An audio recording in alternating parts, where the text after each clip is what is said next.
বন্ধুরা, অনেক দিন থেকেই ভাবছিলাম ভিডিওটা তোমাদের সঙ্গে শেয়ার করব, কিন্তু সময়ের অভাবে এই দুটো দিন পার হয়ে গেল। ঘুম থেকে উঠেই দেখি আকাশের অবস্থা খুবই খারাপ। ভোর রাত্রে থেকে বৃষ্টি হয়ে চলছে। সেদিন হলো দশমীর দিন। মা চলে যাবে তারই হয়তো ইঙ্গিত দিচ্ছে আকাশে বাতাসে। আকাশেও কান্না শুরু করে দিয়েছে মার যাওয়ার জন্য। তো সকালে স্নান করে পুজো দিয়ে আগে বাটাটা তৈরি করে রাখলাম। বাটার মধ্যে আমরা যেগুলি দিই দেখতেই পাচ্ছ, পানের খিলি, দুব্বা, ধান, দই, মিষ্টি, খই, আইস তো শাশুড়ি মার একটা, আমার একটা, তার সঙ্গে ফুল আছে। তো সব কিছু রেডি করে রাখলাম ছান টান করে পুজো দিয়ে আগে, কারণ 10টা সাড়ে 10টার মধ্যেই যাওয়ার ইচ্ছে আছে, পরে দিয়ে একটু ভিড় হয়ে যায়। তার জন্য বাটাটা আগে তৈরি করে রেখে রান্নার দিকে আসলাম, কারণ রান্নার দিদি সেদিন দশমী আসবে বলে ছুটি নিয়েছিল। তার জন্য ছুটি নেওয়াতে তাতে উঠেই আমি রান্নাটা সারলাম।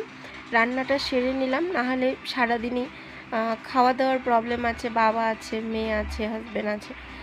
তো তার জন্য আবার দোকান যাব, এসে আবার বাটা ছুঁয়ে এসে আবার দোকান খুলবো, কারণ দশমীর দিন আমরা একটু হলেও দোকান খুলে থাকি। মা যখন মাকে নিয়ে যায় তখনই আমরা দোকান সবাই বন্ধ করে চলে আসি।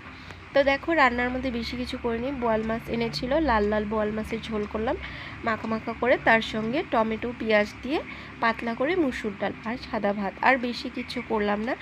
তারপর যে বাটাটা তৈরি করে রেখে দিয়েছিলাম তার জন্য বেশি একটা দেরি হয়নি, 10:30টার মধ্যেই চলে গেছিলাম মন্দিরে। প্রথমে তো সবাই বাটা ছুঁয়ে অনেকে এখানে সিঁদুর খেলছিল, তো আমি সাইডে দাঁড়িয়ে দেখছিলাম, তাই তোমাদের শেয়ার করলাম।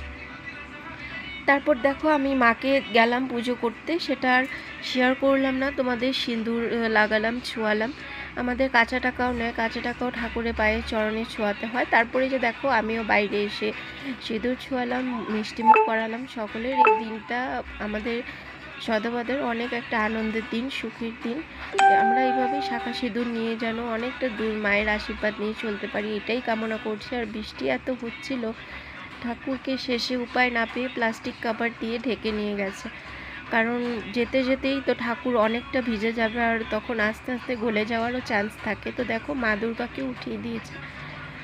তো বৃষ্টিতে এটাই আভাস জানাচ্ছে মা চলে যাচ্ছে, মনটা আবার সেই খারাপ হয়ে যাবে। একটা বছরের অপেক্ষা, মার জন্য অপেক্ষা আমরা ঠিক করে থাকবো, মায়ের জন্য অপেক্ষাটা আমরা আবার করে থাকবো।